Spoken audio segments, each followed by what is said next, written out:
Well, greetings, imagination connoisseurs, and welcome to another episode of the Otaku Experience over here on the Burnett Network. I'm, of course, your host, Israel. I hope you guys had a great week and are having an overall happy holiday season. Now, I wanted to wait to do this episode of the Otaku Experience as long as possible so that we could have the best discussion regarding our big topic today, which is The Lord of the Rings, The War of the Rohirrim, the latest Middle-earth film that is, I guess, part of the Peter Jackson Middle-earth universe, a Tolkien adaptation that is directly connected to the Peter Jackson films, the Hobbit trilogy, the Lord of the Rings trilogy, and not connected to Rings of Power or anything like that. And I've been excited for this film all year long. I mean, it's Lord of the Rings, which I love. It's anime, which I love. And so it's like almost like these two worlds mixing. And you know, when the trailer came out, everybody was, not everybody, but a lot of people were really like poo-pooing on the trailer. And I was like, it looks cool to me. Like, I thought it looked epic. Like, okay, the animation style isn't exactly what we thought it would be, but I don't know, like, it looked cool to me, especially the action.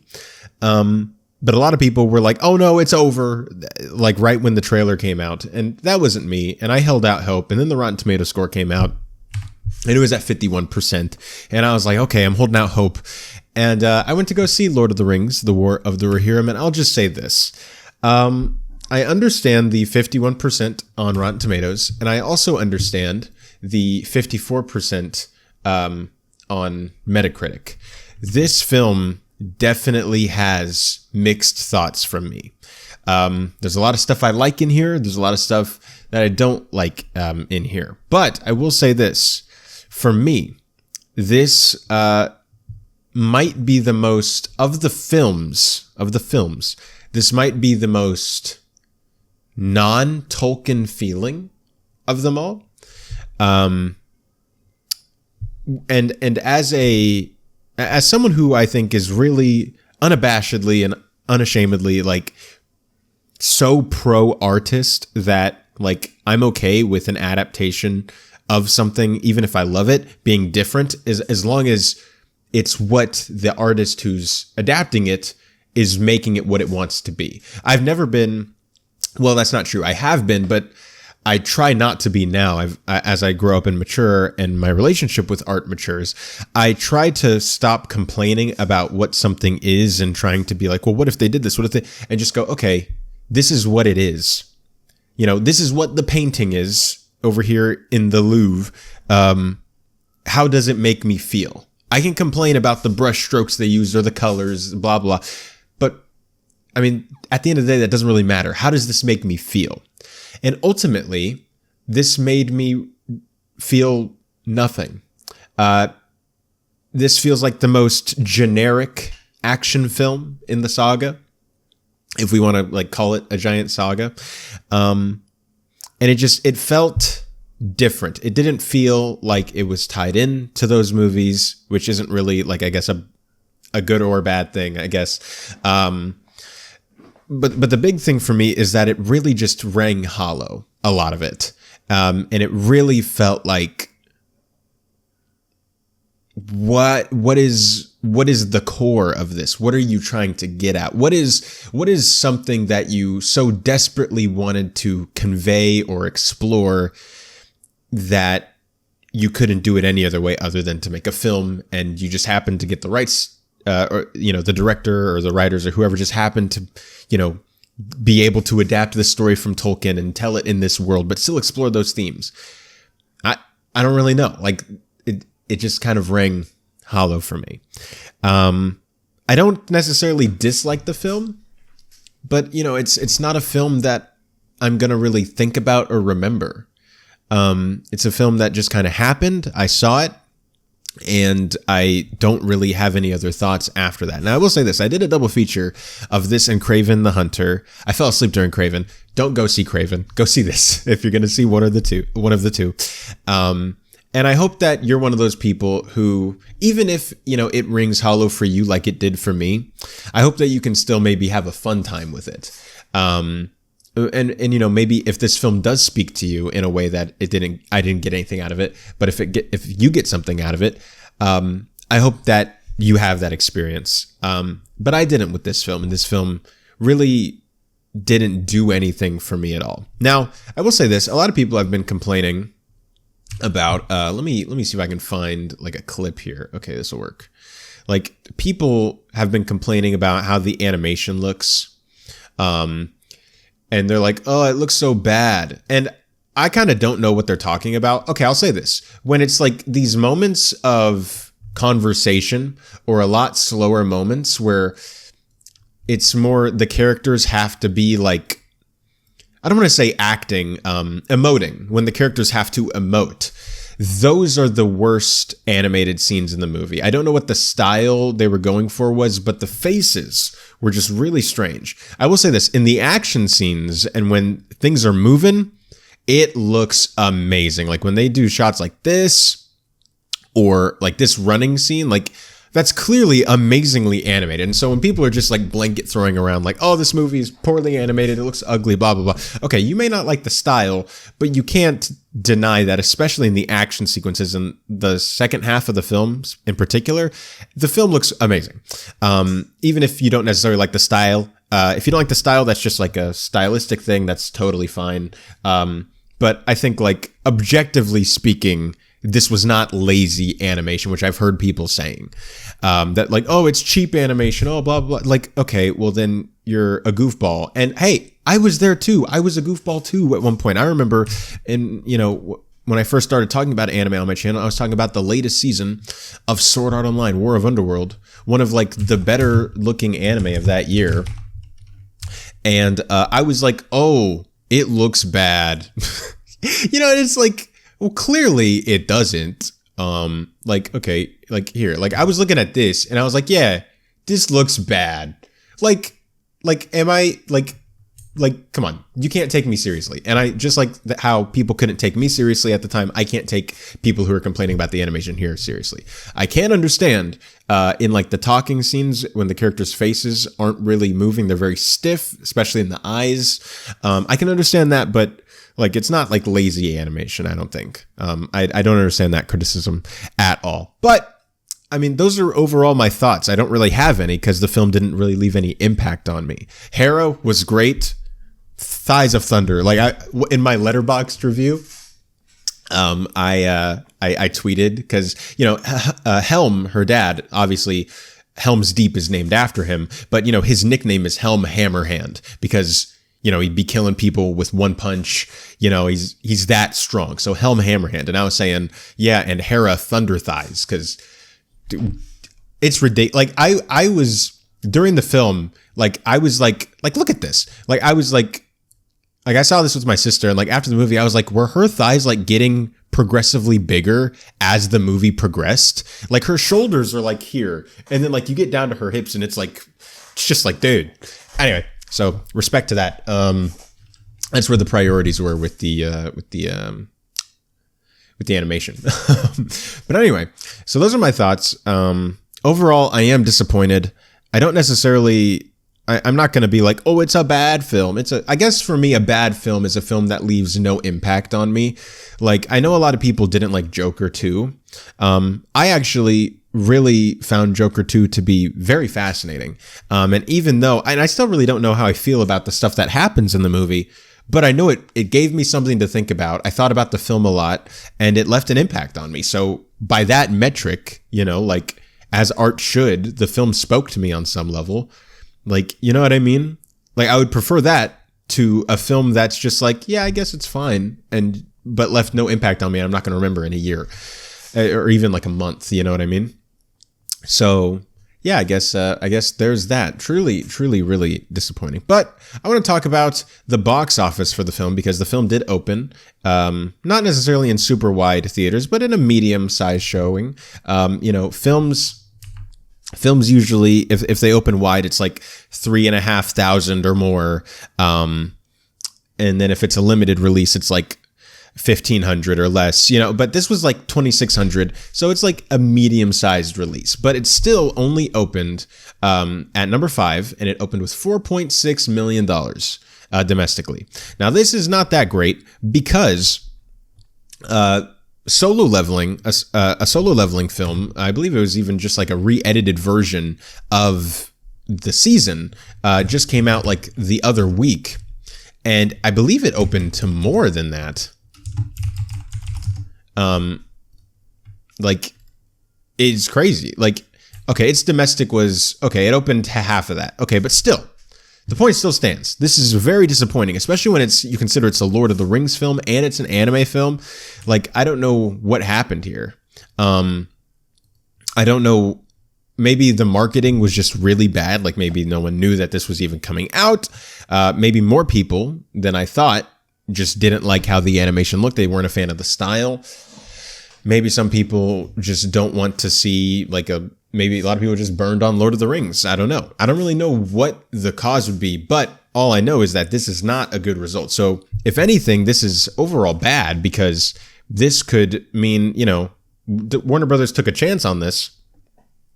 And whether you like how you feel about the final film or not, is kind of irrelevant to this point, that it performing this badly really hinders any major studio like doing anything with anime in like this major arena for a while.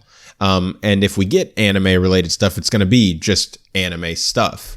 I think this hurts things like, not that this was going to happen, but, say like a Star Wars anime film, or I know we get Visions, but like a full anime film, or like something Marvel or DC, like these big franchise stuff. I think this really hurts that because people didn't show up to see Lord of the Rings. So I think studios are going to continue to try to distribute and get the rights to anime films that are being successful before they try doing anything like this again, which I think is really tragic because, I remember when this was announced and the concept art was coming out and everybody was so stoked for this. And maybe, I am in that bubble of, anime film fans. And so maybe I'm just in like this echo chamber, and maybe even from the beginning, it was never going to be this thing, even if it had this amazing animation and the reviews were like 90 something percent, maybe it was never going to be that big from the get go. Maybe anime just isn't as big as we thought it would be. There's a lot of things that we need to consider and take a look at. I want to see how this performs throughout its entire run before I start talking about how it's going to look overall.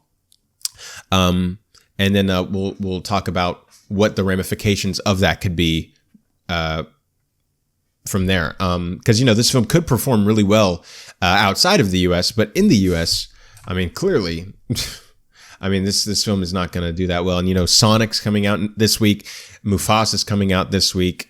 It's really like, essentially this film's already done, at least in the U.S. And so we're really counting on its other markets to see what it all is going to happen, and I don't really know. And so I guess I guess we'll see what happens. They haven't released a budget as far as I'm aware for this film. Okay, the budget is apparently 30 million. Yeah, this film is not making its money back, at least so far. So even though this film had a dirt cheap budget, it's still not even like this film just needed to make like 60 million, and it's not going to do that. So really sad, regardless of how I felt about the movie. Just sad that it's not, that people just don't seem interested in anime, meshing with these other, I guess, well-known worlds in the mainstream. Or maybe that's the wrong takeaway. I don't know. What do you guys think about this? But while you guys let me know what you guys think about that, one of my favorite YouTubers, CoryxKenshin, and I was a fan of his before he even like really blew up. I was a fan of his, back in, I think he was at like 400,000 subscribers. Like it was like, he was still like kind of well known. I didn't catch him when he had like 0 subscribers, but I was there before, he got to what, how many does he have now? Like 20 something, like what is he at now? It's crazy. So, I'm happy for my boy Cory. And he just came back from a very long break on YouTube. He does this a lot where he takes these really long breaks and then he comes back. And so this break was longer than ever. I think it was like a year and 3 months. It had been a year and a lot of time. So longest break. he's ever had. And he finally showed up a few days ago, and he dropped this trailer for this. And he said he's not going to copy strike anyone reacting to it, so I guess I can play this. But he dropped this trailer.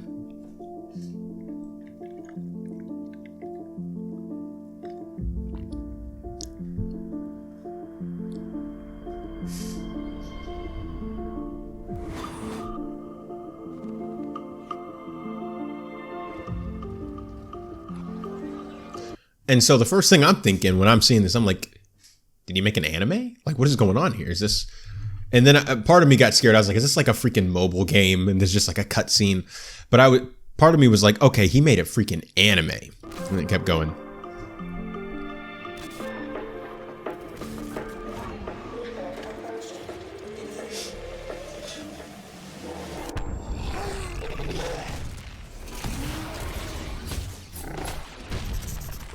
I also noticed just how amazing like the animation was, and also even the sound effects. Like the fact that this isn't being made by like an official studio and it still sounds and looks this good. I was like, yo, if this is an anime, this is finna be like crazy in terms of its production.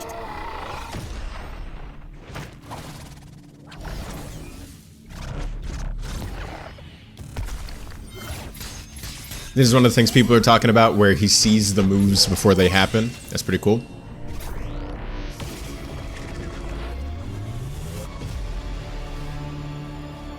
You know, and then it faded up. A new manga emerged. I was like, oh, he's making a manga.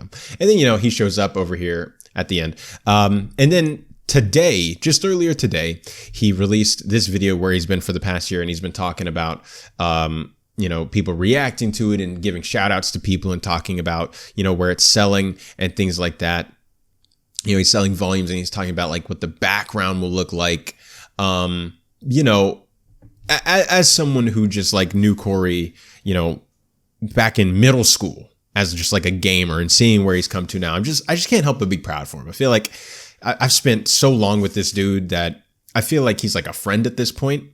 And I'm just so proud of him, for being able to make something like this. But he did, post a link to the website of Monsters We Make, which is the title of the manga. I don't know if I said that before. And he's selling physical and digital copies of the first volume. He's already got the first volume of the manga done. It's just gonna have to go out. And he has a little synopsis down here. For Jabari Booker, New Eden Academy promised a future of music and mastery. But on his first day, that promise shatters into a nightmare. As he's dragged deeper into the abyss, he realizes that true horror awaits at the end of the broken road. To survive this, he must battle not only New Eden's monsters, but also the corruption festering within its walls. So, you know, I'm going to be honest, you know, not a whole lot there, like a super vague synopsis. But, you know, some of the ideas that's going on, like overall just corruption, especially you can see it's very futuristic.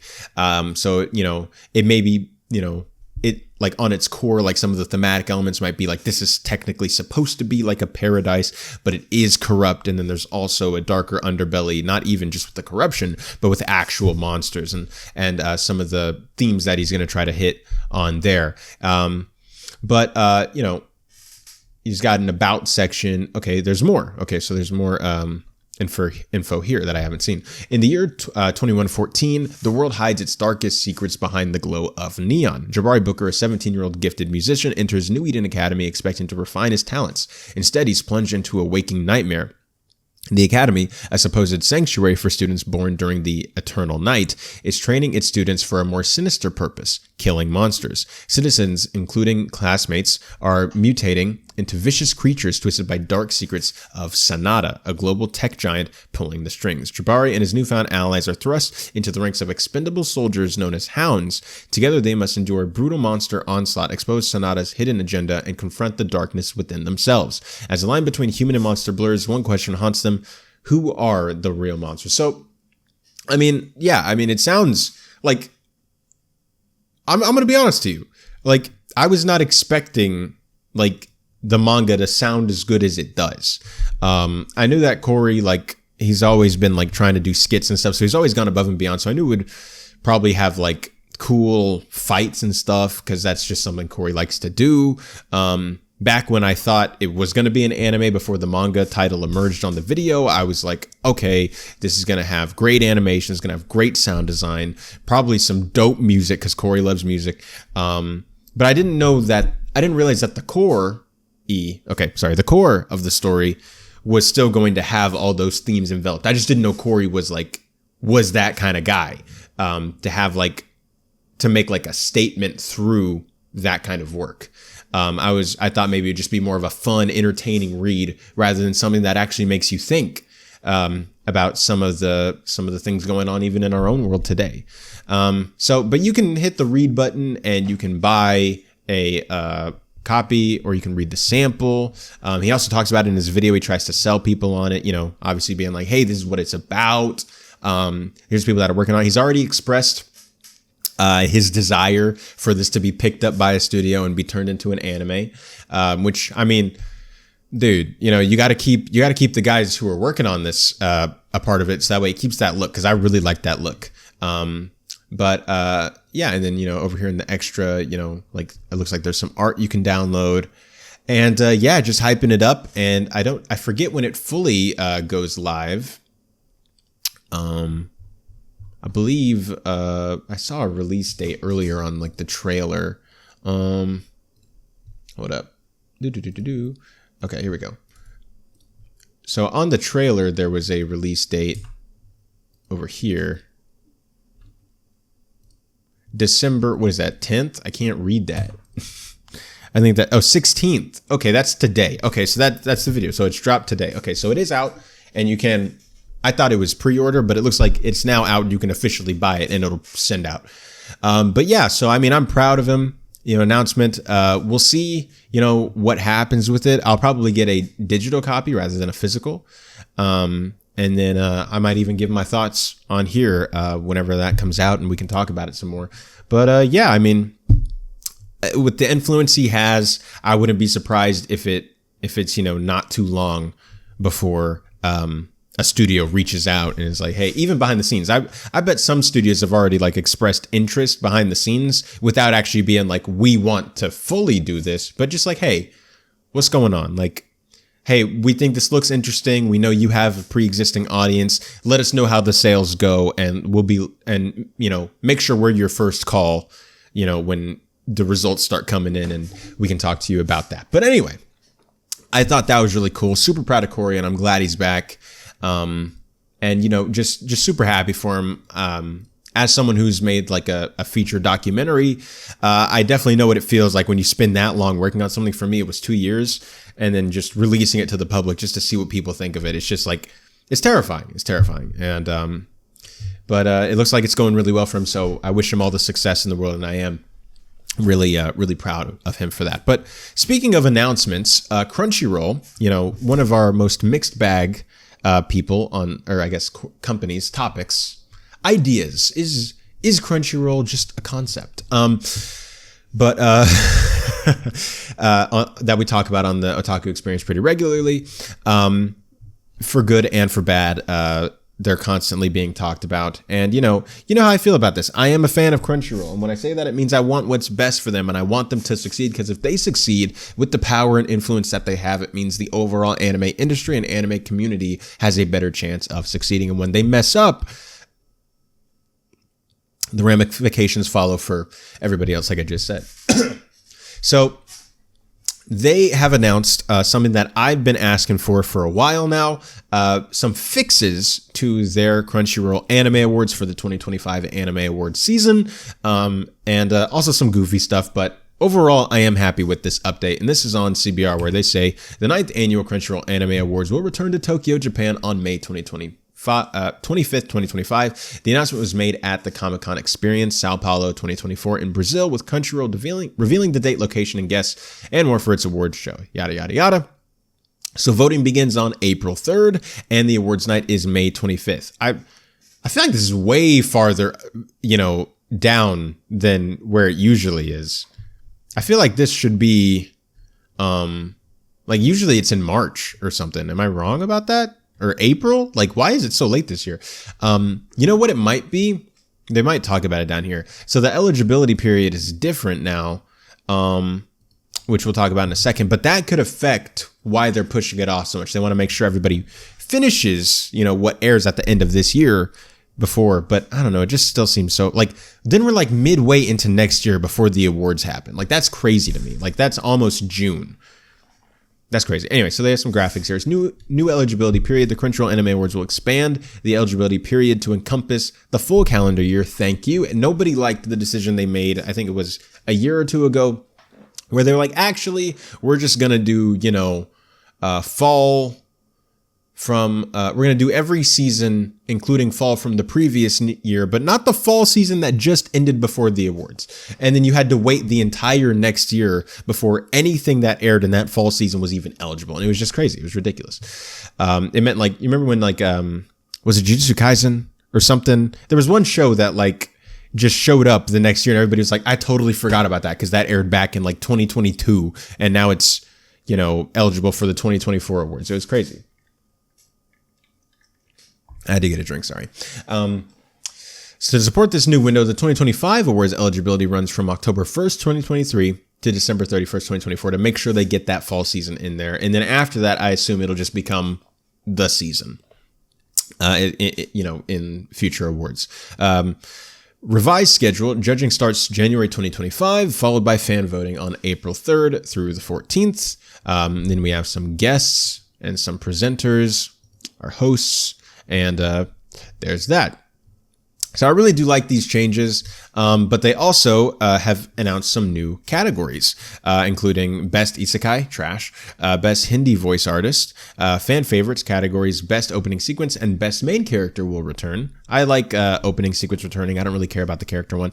The nominees will be revealed on the April 3rd, and there are 32 categories in total, which I think is way too much. I think we should bring this down to 20, maybe 25 at most, but 32 is just crazy because, look, you can cut out all those genre awards and boom, we're down 5 categories. It's so simple. I don't know why Isekai is its own. Isekai is not a genre. Okay, sorry. See what I mean by I have mixed opinions on this, but overall I am happy because it means that more anime is going to be included in the awards because they are including the previous season from the year or the latest season from the year that they're actually celebrating rather than skipping it and including it in the next year, which was stupid. They're bringing back Opening Sequence, which I'm very happy about. I don't really care about the isekai or the main character. Hindi Voice Artist, I guess. I mean, I don't watch that translation, so that doesn't really affect me. But for the Hindi fans, I bet that's pretty cool. So, and yeah, I mean, there's that. I mean, like I said, overall, I'm happy, but there are a couple goofy choices. I think that if it were me, I mean, I feel like we've talked about this before, and we'll probably talk about it more as the awards come up. What I would actually do differently, but I would limit it down to a few categories, remove all the genre awards, remove it from being a popularity contest. You can maybe still have fans vote either in certain categories or in every category, but just weighted compared to the critics. Have your judges and the fans have the exact same weight. And so that'll drastically lower audiences. And I've talked about that because, you have so many casuals who only watch the really big stuff. And that's why everybody calls the Crunchyroll Anime Awards just the popularity awards, because that's always what wins, is the most popular stuff. And it's just not good for the for the anime that has been seen by less people, but might actually, be more acclaimed and more celebrated by the people who have seen it. But it just gets ignored because it's only being voted on by people who have seen 12 shows that year. You know what I mean? So I think there's that's something I would do. But I've talked about this a lot before. You can watch my episodes from earlier this year when we were talking about the awards. There's a lot of stuff I would do differently. That's why I prefer the Anime Trending Awards, which we'll be talking about closer to the end of the year, maybe even at the beginning of this next year when they announce their nominees for Anime of the Year, or at least when we figure out who's going to be nominated for Anime of the Year before they officially announce it. But as we keep talking about Crunchyroll, that was an overall good thing. And now here's an overall bad thing that they've done. And I actually even like tweeted about this, and I got a reply, and we'll talk about this as well, because they do bring up a point that I think a lot of people are going to bring up, and why I personally disagree with that point. So here's the headline. One Piece anime episodes to require premium membership on Crunchyroll. Remember, we've been talking about, just for a little bit of context, we've been talking about anime piracy being a huge thing that studios have gone adamant against, like insanely so the past year. And we understand it, obviously piracy is bad overall for the anime industry because it means people aren't legally buying or accessing the anime. But we've also talked about how there's a gray area where sometimes, depending on the country you're in or wherever, you might not have access to a thing. Or you don't have the money to pay for, multiple different streaming services to watch all the shows you want to watch. And let's say you only pay for Crunchyroll, but there's also a show you want to watch that's on High Dive. There's also a show you want to watch that's on Netflix. What do you do? Let's even say there's one you want to watch on Hulu. Like, what do you do? Okay, well, I don't have the money to pay for these. A lot of people, at least in America, are living paycheck to paycheck. So they feel like they have no choice other than to do that. This is why I've talked about, why I understand piracy. Not as like if you have the means to watch something legally, and for me, anime is such a priority in my life. One, because I talk about it, but also I just love it that I make it work. And me and my siblings, split the cost of certain streaming services, or I'll cover the cost of one and they'll cover the cost of another. We'll make it work because we all just love anime so much, and also I cover it, so I need to be able to watch it. But a lot of people don't have that luxury. And so what do you do in that situation? I've also talked about the possibility of, what if instead of just paying like monthly for something, what if people paid, for the show they wanted to watch? Like, let's say at the beginning of an anime season, you paid $10, let's say 12. Most anime seasons are 12 episodes long. Let's say you paid $12 to watch the entire season, or something like that. Just hypothetically, it can be a little more, I don't care, but let's just say $12. And then you get access to the entire season. But at the same time, you don't get access to other shows unless you pay for that. And that keeps you from, what's it called? Churning in streaming services, where people will unsubscribe from a service and then resubscribe. But then there's also where people just forget that they have this, service, and, it just plays. Like, I rarely watch anything on Max other than like House of the Dragon, Last of Us, the big shows. And so when there's a show not airing on Max, I'm not really watching Max. And then, depending on how many months go by where I'm not watching anything, that's like what, $15 a month at this point? That's just out of my pocket. And I think it would just overall be better to pay for things that you actually want to watch. But I will say this, in this area that we're in right now, where people are cracking down on piracy like crazy, I think that this is an awful move by Crunchyroll, and we'll get into that here. But finally, after all that context, we can talk about this, where where Crunchyroll said on their Twitter account, they said, if it'll load. Heads up, One Piece fans, starting soon, some One Piece arcs will require a premium membership, but the first 206 episodes, East Blue to Sky Island, will stay free, so fans can start Luffy's journey at no cost. Mark your calendars for each phase of this update. Okay, and so they're gonna, start moving things little by little over to a subscription only. And I'm not really a big fan of this. Number one, because I'm just not, and also, Crunchyroll has, its whole thing is it has a free tier. It has a free tier with ads. And so you can access the stuff with ads as long as it's like a month after it's already premiered. If you want to watch stuff as soon as it's out, you have to get premium. And I think that model's pretty decent. So I tweeted, this is exactly what I've been talking about with anime being gate-kept by licensors. Jose Otaku, who has constantly been one of the people who is, most active, at least in the Otaku Experience realm side of things. And so definitely appreciate Jose. But this is something that we disagree on, who said, I'm confused. So they let you watch free up to a certain point. Then you have to subscribe to us to watch the rest, correct? Are people entitled to watch for free? How are they supposed to make money? You are not entitled to someone else's labor for your free pleasure. I understand what you're saying, but there's a difference here. Number one, like I said, Crunchyroll has a free tier where you have ads. And I guess people have ad blockers, but everyone has ad blockers, okay? Crunchyroll, figure out something to do. Number two, studios are currently in the act of purging these piracy sites. And so a lot of people are losing access to watch these shows. So what worse way to prevent people from coming to your service than being like, hey, you remember how that area where you used to get it, before is gone? Well, now we're going to charge you this to get it. And before you could watch these for free with ads, so there was still a catch. And now we're going to put this premium in front of you.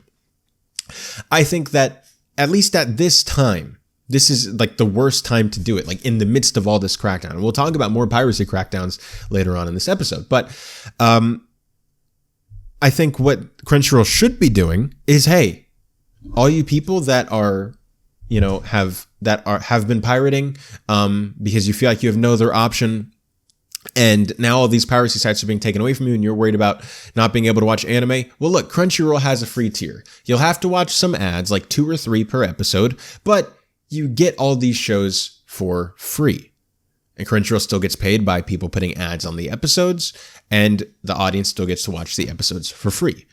That's a beautiful compromise. Not perfect, but overall, I think good. But now people have to pay for, like, let's say someone was just a casual watcher of One Piece. Let's say they watch maybe an episode a day at best. Okay, well, how many episodes are in One Piece? 1,100 and something, if not at 1,200 at this point. And they watch an episode a day. I mean, we're talking years. And let's say they watch nothing else. They only watch One Piece. Well, now they're paying how much a month just to watch like a few episodes? Like to me, this seems like obviously, like what you're saying, Jose, is that like this is good for business. Like, how are they supposed to make money? You're thinking from the perspective of the company. I'm thinking of the perspective of art and trying to get people to watch stuff legally.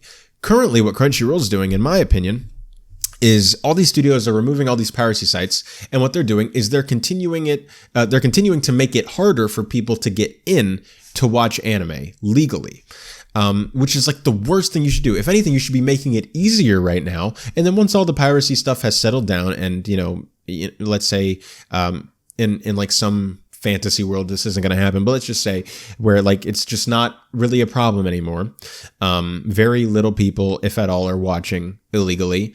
Then Crunchyroll can be like, okay, well, now that we have like an active base of people using the free tier, let's say, hey, okay, we're going to take the final arc, the latest arc of One Piece, and we're going to make it premium.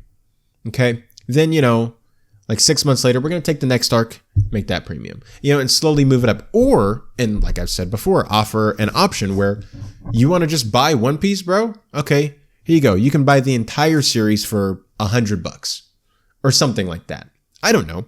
I'm not saying it's perfect, but something better than this. And I think that what Crunchyroll's doing right now, while I guess technically, yes, good for business in the short term, I think awful in the long term, because it's going to continue to, people already hate Crunchyroll. You think this is going to help? Or are people just like, okay, well, they hate Crunchyroll, they're never going to come around, so we should just, up the price. It's like what some film commentators talk about with movie theaters, how with movie theaters, the reason why ticket prices go up is number one, inflation, yes, but also less people are going to the movies more as like a constant thing. And so they up the ticket price to punish the people who are already there. And it makes it worse. And it's this continuous spiral. And I don't want that continuous spiral to start with Crunchyroll when they keep doing their boneheaded things. And so that's my opinion on this. And I really don't like that Crunchyroll is doing this. But such is life, and Crunchyroll is doing what they're doing, and there's nothing really that we can really do about that. I guess that's just something that we're gonna have to accept. Speaking of things that we just have to accept, Sony, which owns Crunchyroll, is confirming its next move that we have already heard like leaks about and rumors and seemed pretty likely. And now they're officially confirming that Sony wants to buy Kadokawa, the major publisher and distributor. And not really a big fan of this. I don't think many people are, but let's see what's going on. This article, I think, is pretty interesting because it talks about what Kadokawa is currently doing. And I think this should be fun to talk about. 3 years after it acquired major anime streamer Crunchyroll, Sony has confirmed its intention to purchase Kadokawa, the publisher and distributor, especially famous for isekai franchises such as Sword Art Online and Re:Zero. Sony's confirmed its intention to purchase the light novel, blah, blah, blah. Scrolling down here, okay. Kadokawa employees spoke about their experiences and sentiments following the initial report that Sony aimed to purchase the company. It already holds a 1.93% stake in Kadokawa and a 14.09% in its From Software gaming company, Bloodborne and Elden Ring. Reportedly, some employees said they were happy about the takeover rumors, deriding Kadokawa President Takashi Natsuno's response to the massive cyber attack this summer. According to Bushin, one said, "I expect that if Sony acquires the company, the first thing they will do is fire President Natsuno." Others took the news in stride, with mergers and acquisitions being common from listed companies. Yeah, one thing that is for sure is that after what happened with Kadokawa earlier this year, where I think the buyout was, they had to pay the people who hacked into it, what was it, like $2 or $3 million or something like that? Which doesn't seem like a lot, but I mean, you guys forget how low the budget, like in these anime and manga fields are. It's not as big as, like video games or movies. It's not as big of an industry. So that $2 or $3 million is a lot more to them than it is in other industries. And also, that event made the president of Kadokawa very unpopular within the company. So not only is Sony going to probably remove him and replace him, but also it sounds like people inside the company want that to happen. An economic analyst was less bullish, saying independence will be lost and management will become stricter. If you want to develop your business as freely as before, this is not a desirable option. In this publishing recession, one must be prepared to take a cut in publications that do not lead to IP creation. Despite this, Kadokawa is firing away at its next major project, announcing yesterday as business partnership with Kakao Piccoma, the world's biggest manga app by transaction volume in 2023. And Presswatch reports that the companies will collaborate on planning, production, and distribution of digital manga to create one of Japan's largest IP creation facilities, expand their ebook businesses, and maximize the long-term value of IP. The partnership's first step will be the digital manga magazine, Manga Bar, offering free daily manga updates in a special section on Piccoma, as planned, edited, and produced by Kadokawa. It will feature works of any genre, launched on December 16th, 2024. And then, article continues. But that's generally the overall idea where I agree with that analyst that I think that this is not the best option. I think if Kadokawa gets eaten up, I mean, I think we talked about this in the last episode where it's like how when you look at the Hollywood landscape, sorry, hit my mic. When you look at the Hollywood landscape, you used to have a bunch of studios, and now you still have a bunch of studios, but they're all owned by like 6 companies. And so really when you're looking at, this company, you're looking at this. Like when you're looking at MGM, you're looking at Amazon. When you're looking at DreamWorks, you're looking at Universal. Like, these really big puppet masters of all these things that are buying them. And it means that, it ultimately means like the death of creativity over time, because more independence allows you to be more creative. And the bigger something gets, the more of a monopoly you have, the less creative things are. And the more things start to be recycled, the more things just become like fully a business venture. And when you're smaller, it's like, the founder with, about McDonald's, where when the branch was, when it was a really small company with like 5 stores or 4 stores, however many they had, they were able to keep quality control, and, they were really well regarded. And then what happened? They got bought and they got expanded into the big thing that we know today. And how many people just like absolutely love McDonald's? I mean, it's still good and I'll still eat some of it, but, like it's it's that overall devaluing the more something expands. And that's what this is looking like it's going to be. And so Kadokawa is already, like, they're already trying to do this to, like, or at least this analyst is saying to do this, to try to remain independent, and start cutting manga that is not going to lead to something bigger down the line. That's not going to lead to an anime. That's not going to lead to this author becoming a big name or this becoming a really long going franchise. Regarding the manga author becoming a big name, what I mean by that is, like, so that way whatever their next thing is also a big draw to people. If it's just like a manga that's performing like just okay and people aren't really reading it as much as some other ones, you have to start cutting it. And while I still, am not a huge fan of that, I would prefer that option than them getting bought out and then Sony, the overall creative side of Kadokawa or of their publishing side, where they pick up stuff that seems more interesting, ultimately starts to dissipate because it's all about the bigger stuff. And that's just the overall fear I have. And so I don't really like this. It's not even a fear. It's just something that's going to happen. And I think that's just really tragic. But I mean, that's kind of the era we've been living in like all these industries where, I mean, how many times have we heard the phrase IP is king? And it just makes me want to like off myself. And it's like, no, like let's see something new. Anyway, so that's why I'm such a big proponent of original anime, because,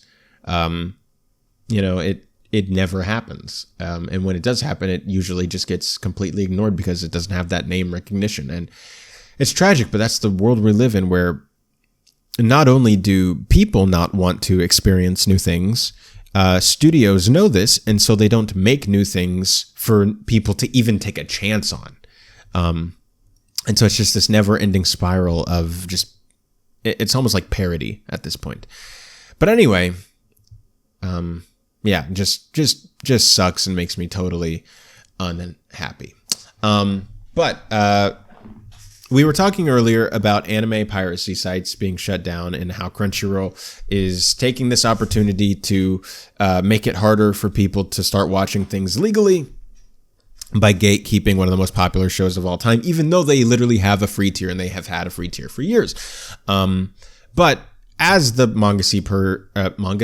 the piracy purge continues with anime and manga, it looks like Japan and Brazil had a giant collaboration, and they've taken down more than 15 piracy sites worth the monthly average visit worth about 120 million in terms of people.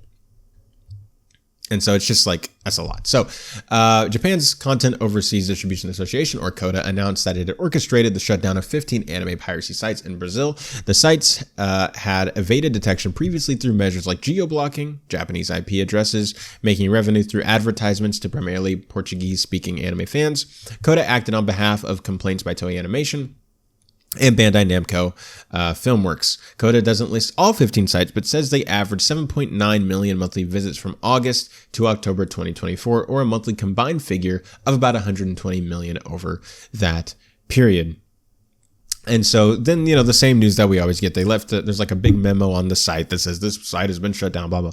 So, they just continue to crack them down. And, my thoughts, I feel, just get more boring each time because I just say the same thing, but it's true. I mean, I don't know how much of this is actually going to fix the problem, because a new piracy site is going to be up in like a day or two, and people are going to start going to that. People are just going to find a new way to stream this stuff. And like I said before, I don't see, like, if you were stopping, you can't just make a punishment for people to stop doing something. You also have to give an incentive for them to not do that thing. It seems like all they're doing is like, no, you can't do this, stop, no. But also, that free tier we used to have on Crunchyroll? Well, not anymore. You have to pay to watch One Piece. It's like, why are you making this harder for people? You should let them come in. Like, make it as easy as possible for them to move from here to here. It's like, it seems so obvious, but it's just not happening. And it's just, But overall, I mean, with the shutdown of piracy sites, I don't really care about. I mean, I guess it's overall a good thing, but they're still not fixing the core of the issue. And so we're just going to be reading more headlines like this forever until something actually changes here. But anyway, it's time to look into the audience rankings from this past week and the Japanese TV rankings of this past week. And so we're actually getting close to the end of the season. I think we have like 2 weeks, I think, before the season's actually over. And then this anime year's over, and it's just crazy. So starting off with anime trending at number 1, Danmachi Season 5, which is a re-entry into the top 10 at number 1. Blue Box at number 2, dropped down 1 spot. Dan dropped down 1 spot to number 3. You Are Miss Servant has spent 2 weeks at number 4. Bleach Thousand Year Blood War the Conflict went up 1 spot to number 5. Ranma 1/2 went down 3 spots to number 6. Sumacho spent 2 weeks at number 7. Saragensuki Spirit Chronicles went down 3 spots to number 8. 365 Days to the Wedding spent 2 weeks at number 9. Orb on the Movements of the Earth went down 2 spots to number 10. Going over to Anime Corner, we have at number 1, Bleach Thousand Year Blood War the Conflict, which is at the same rank as last week. Blue Lock Season 2 went up 1 spot to number 2. Dan went down 1 spot to number 3. Dimensional Seduction went up 2 spots to number 4. Amagami Sister went up 3 spots to number 5. Blue Box went down 2 spots to number 6. Miss Servant 2 spots to number 7. Danmachi went up 10 spots to number 8. Saragensuki went down 4 spots to number 9, and Fairy Tail is at the same rank at number 10. If I can talk. You guys try doing it that fast. See what happens. Then we go over to the Japanese animation TV rankings. Once again, these are done in the Kanto region, which has over 40 million people. So they use this as a sample size to see what overall the Japanese audience is watching. So the big ones are really nothing here. I guess is Blue Mibiro 1? Yeah. So this one 3.5 average household rating. Magical Girls 1 2.8. Dragon Ball Daima 2.5, and One Piece, which I assume these are still the rerun, so it is dropping lower on the list at 2.5 as well. And now it's time to do some quick anime announcement speed rounds. So we have 3 major announcements that I either haven't read the source material or I haven't watched the first season, so I just really have no thoughts. But Takopi no Genzai from Taizan 5's, or Taizan 5, I don't know how to pronounce this, is getting an anime adaptation, and it's going to be coming out sometime probably next year or early 2026. Gakotsu Kishi-sama, I'm not going to read all this, Skeleton Knight in Another World is getting a second season. I do know what that is. I didn't see it, but it is getting a second season. That'll be coming out probably in a year or so, like I said before. And then Bukiyo na Senpai, My Awkward Senpai, is getting an anime adaptation. This will also probably be coming out in about a year. They've already released a teaser, so probably a lot sooner than that. And those are the quick anime announcements. And that'll do it for this episode of the Otaku Experience. I want to thank you guys so much for watching. Remember that the show is available on Spotify, so you can listen to it there as well. And there are links in the description down below for all of my social media if you want to keep up with me outside of this show. With all that being said, I will see you all next time.